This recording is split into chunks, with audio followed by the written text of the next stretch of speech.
Interés Público presenta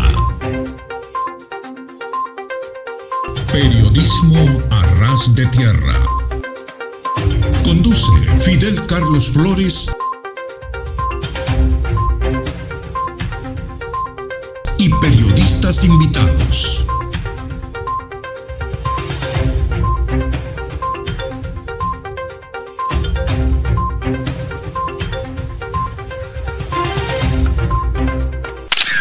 Actualidad FM, tu mejor compañía.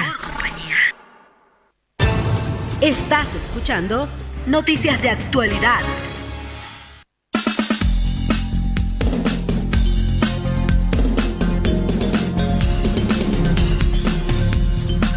Del mediodía con 2 minutos. Continuamos con más información.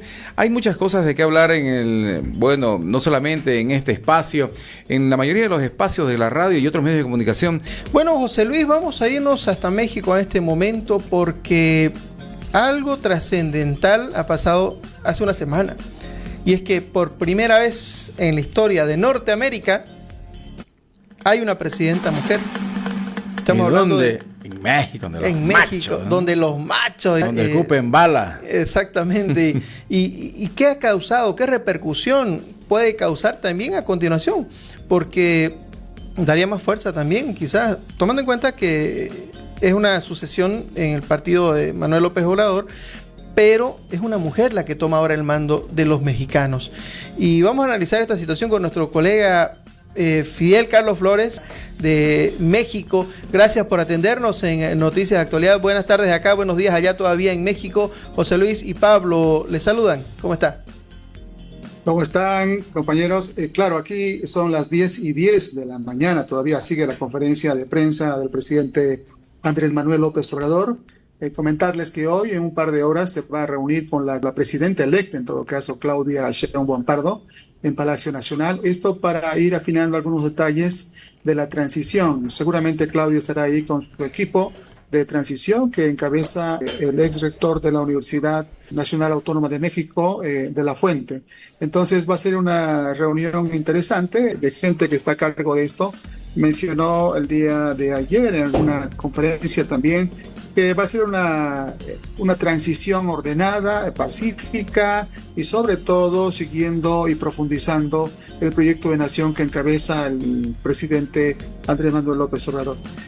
Comentarles también que concluyó los resultados finales y obviamente no hubieron muchos cambios. Al final casi 36 millones de ciudadanos mexicanos votaron por Claudia Sheinbaum Pardo y su partido Morena y aliados.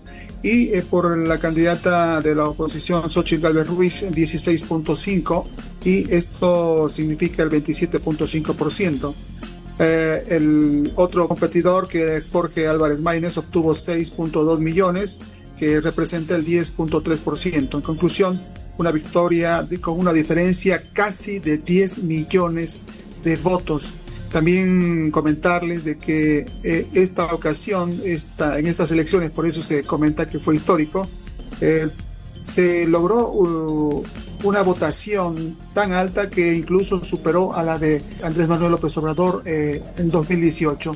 Como decían ustedes, vamos a pasar de un estado totalmente patriarcal. México se ha caracterizado mucho tiempo por eso. De hecho, es la primera ocasión en su historia que llega una presidenta mujer a ese cargo. Y bueno, antes ella ya había sido jefa de gobierno de la Ciudad de México, una ciudad con más de 20 millones de habitantes, y bueno, tiene una trayectoria en el partido de Morena, muy cerca a la de Andrés Manuel López Obrador, quien la incorpora a su equipo en el año 2000 aproximadamente, para invitarle a su gestión cuando López Obrador era jefe de gobierno de la Ciudad de México.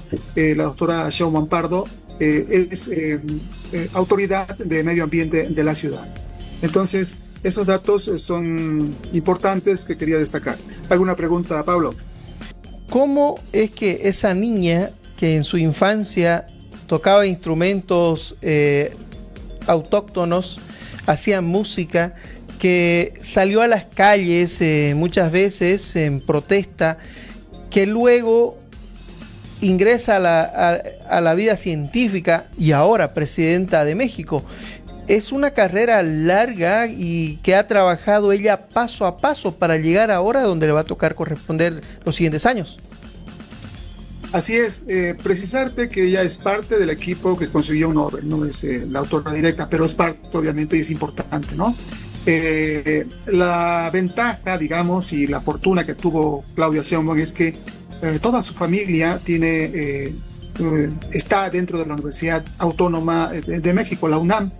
Su madre es docente todavía hasta este tiempo e investigadora y científica, su padre también. Entonces, este ambiente universitario, obviamente, aparte no solamente el ambiente universitario, sino luchadores sociales que en su momento, en la década de los 70, sus padres estuvieron, digamos, apoyando las causas sociales. Entonces, en ese ambiente ya creció. Te recuerdo además que en esa época venía mucha gente exiliada del sur, argentinos, bolivianos, en fin, uruguayos, venía a México, porque México siempre tuvo las puertas abiertas para la gente que salía con problemas, sobre todo políticos en esa época, en los 70s.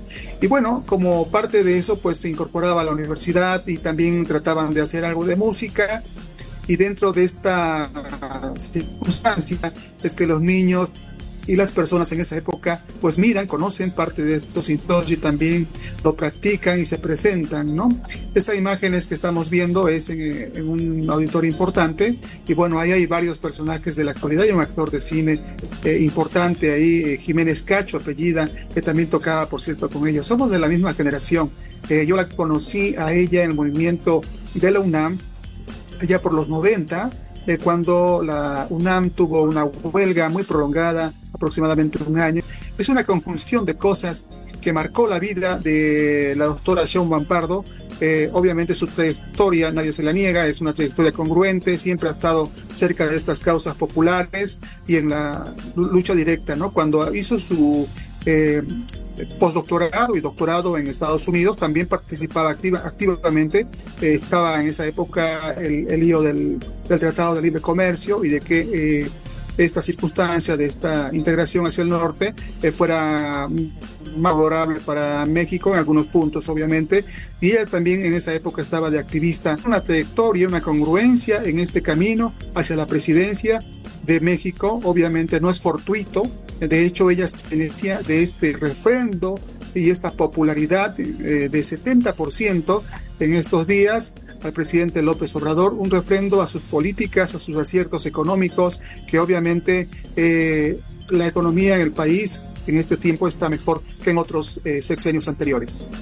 Creo, Fidel, usted que está en contacto directo con la gente en la calle, día a día, ¿cómo ha percibido esta noticia de que una mujer vaya a gobernar ahora México en un estado que decíamos que es bastante machista?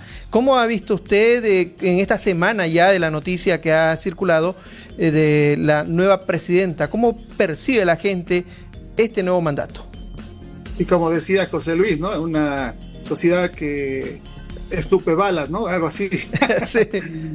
Bueno, creo que una aceptación natural, te digo básicamente porque fue Andrés Manuel López Obrador el que de alguna forma designa, ve ese potencial, y además porque en su gabinete, cuando el 2018 inicia, la mitad de su gabinete es de sexo femenino. Te estoy hablando de puestos muy importantes, ¿no? Como la Secretaría de Gobernación, por ejemplo, que es una especie de vicepresidencia, haciendo el símil con América Latina. Entonces, en este momento, la secretaria de Gobernación es una joven Luisa Alcalde, por ejemplo, y curiosamente en este momento, por ejemplo, lo de los tres poderes que conforman la nación, el poder judicial lo conforma la presidenta, es una mujer, la Cámara de Diputados, la presidenta es una mujer, la Cámara de Senadores, la presidenta es una mujer. Todo este ambiente, pues de alguna forma normalizado, hay una aceptación, porque lo importante es que exista una continuidad del proyecto de nación que lleva a cabo Andrés Manuel López Obrador. Ese fue el dato fundamental que, digamos, que definió la elección. Entonces, los detalles nuevamente para la posesión, para que estemos pendientes también nosotros acá, porque en Bolivia hay muchos residentes mexicanos. Así es, así es. Va a ser el 1 de octubre la transición formal, donde le entrega a la banda presidencial. El presidente es hasta los últimos días de septiembre. Ahí termina su mandato y, como él lo dijo, se va a su rancho, como dirían allá, a su quinta en Sudamérica. Y bueno, se retira totalmente de la vida pública. Eso es un dato también muy relevante, porque aquí en México la Constitución no permite reelección, pero aparte él, por convicción, se retira totalmente, va a cerrar sus cuentas, se va a dedicar a escribir, pero tiene algunos proyectos de escribir. Es un prolífico escritor, por cierto, tiene como 20 libros donde hace un análisis y una disección desde hace muchísimo tiempo. Entonces, el último que recuerdo es donde se titula Gracias, donde precisamente se despide. Y bueno, él se retira totalmente de la vida pública. Esto significa que no va a aceptar invitaciones ni conferencias. También está prohibido, por lo menos lo deja escrito así, es un legado que no quiere estatuas, no quiere calles con sus nombres, en fin, una curiosidad y una particularidad. Importante el dato que nos brinda. Sabemos que el presidente de México es una persona que le encanta lo que es la lectura, los libros y también los libros que le ha escrito. Su última experiencia escribiendo se llama Gracias, que está todavía vigente ahora. Estamos dándole una repasada a nosotros que nos ha llegado este material. Quiero agradecerle a Fidel Carlos Flores desde México por este importante informe que nos brinda con respecto a la nueva presidenta Claudia Sheinbaum. Así es. Por cierto, aprovecho al auditorio, a las personas que lo siguen, que quieran que les pase una copia del libro, porque circula en PDF también, pues me escriben a Fidel Carlos Flores, periodista. Estoy en las redes así, y bueno, con mucho gusto les haré llegar esa copia para que tengan un contexto mucho más complejo. Me ubican a mí en interespublico.com. Ahí estamos. Muchísimas gracias. Muchísimas gracias, Fidel Carlos Flores, importante elemento que tenemos aliado en la información en la Ciudad de México. Que tenga buena jornada y gracias por su informe. Adiós. Muy bien, gracias.